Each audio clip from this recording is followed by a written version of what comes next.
All right, so let's see if there's something that we can do inside our model to help to change the system, to modify the system, to help these turtles, these agents who happen to find themselves in the bottom 50% of the wealth economy. Again, the total wealth, this is not the average wealth, the total wealth is negative $4,838. And of course, where did that negative go to? Is that where's this money that they're missing?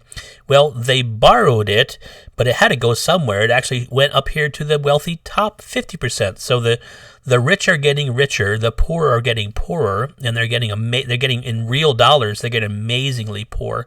They just don't have the buying power, if you will, down here to actually do anything. At least on this very, very simple model. So it obviously, this is a huge inequity. It would be great if we could help those folks in the bottom. Let's go ahead and change our system here. But what this allows us to do inside NetLogo, when we're working with the Logo programming language, is when we ask the turtles to do something, they do it. They don't complain, and they don't try to evade the system or try to cheat the system.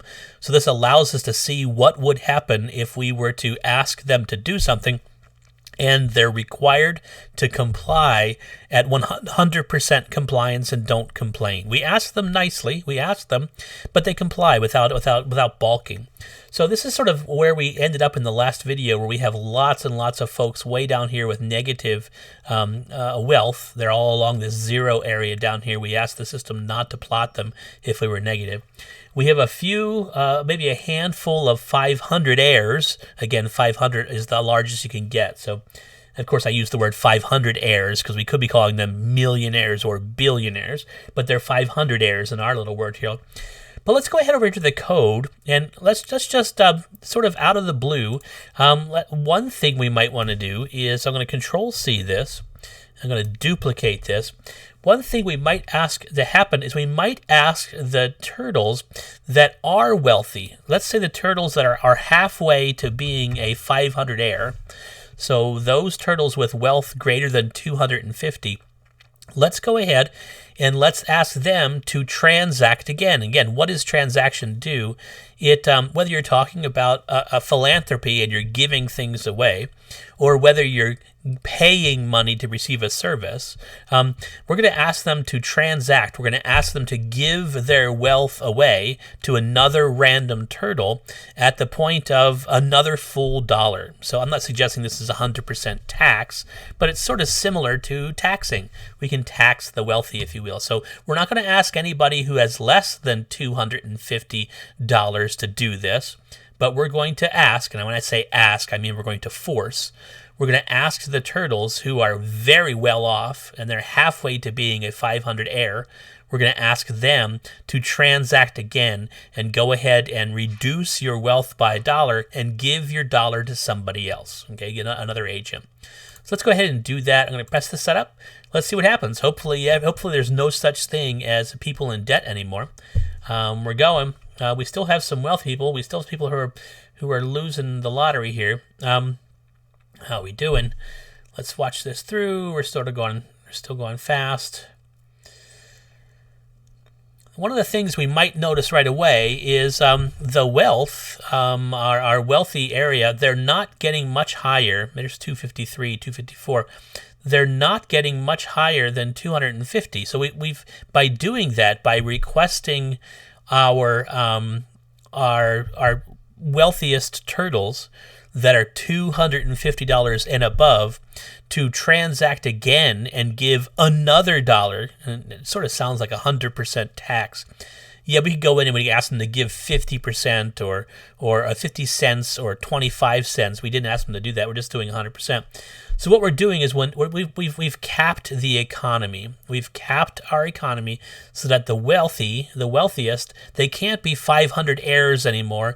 They can only be 250 heirs. Now, maybe that helps. Maybe we think that's a more equitable economy. But if we look at the actual wealth by percentage, we really didn't change this shape. Pardon me, we didn't change this shape. The wealthy are still the wealthy.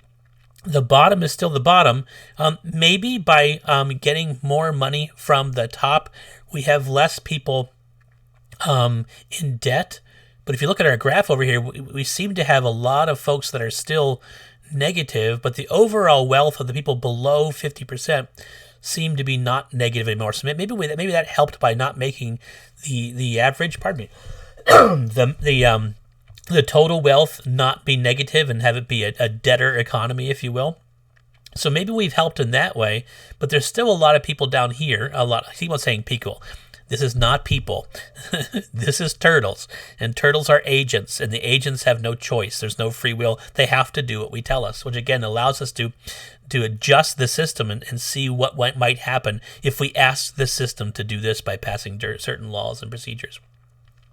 We still seem to have a big disparity between the top 50% and the bottom 50%. But at least now the wealth of the bottom 50% does not appear to be negative. That's cool. And if 250 was good, why stop there? Why don't we go over here to code and let's make this let's make it 110. If $100 is great, let's go ahead and make it 110. So we're going to give everybody $100, and if you end up just by random acts get 100 greater than 110, we're going to ask you to transact again. We're going to transfer that wealth back down to the lower half again. It's going to set this guy up, and we're going to go. And right away, we can see this artificial cap right now here, about 110. So we've been able to sort of raise this bottom, and maybe that's not too bad. Maybe that's a great solution. We're going to allow this economy, these turtles, we're going to allow these agents to transact. First of all, again, we're forcing them to buy something every cycle. We don't have a system in here where people can choose to lay low and save. There's no saving in here. But what we have done is we've stopped the economy from producing very, very wealthy turtles, and it looks as if we've made everybody average. That works great. There's still a top 50%. There's still a bottom lower percent, but it seems to be that everybody's doing pretty well. Not a problem. We can go ahead and we can stop that, and let's do it one more time. Let's just go ahead and say anybody who has more than 100. Okay, we want everybody to stay at 100. So wouldn't that be great? So we'll set this up and we go, and that's pretty much where we're at.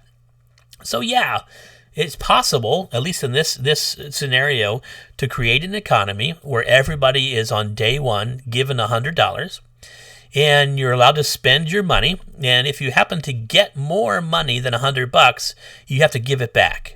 Okay, and then you have to give it to somebody else. Now it doesn't say in here you have to give it to somebody else with not enough money. It just says you have to give it to a random person next to you. And if we do this, then if all the turtles comply, and if everybody happens to follow the rules, this seems to be one way to solve the problem of keeping the lower or the bottom 50% just as equitable. Maybe not even just as. You see there's a little bit of disparity here.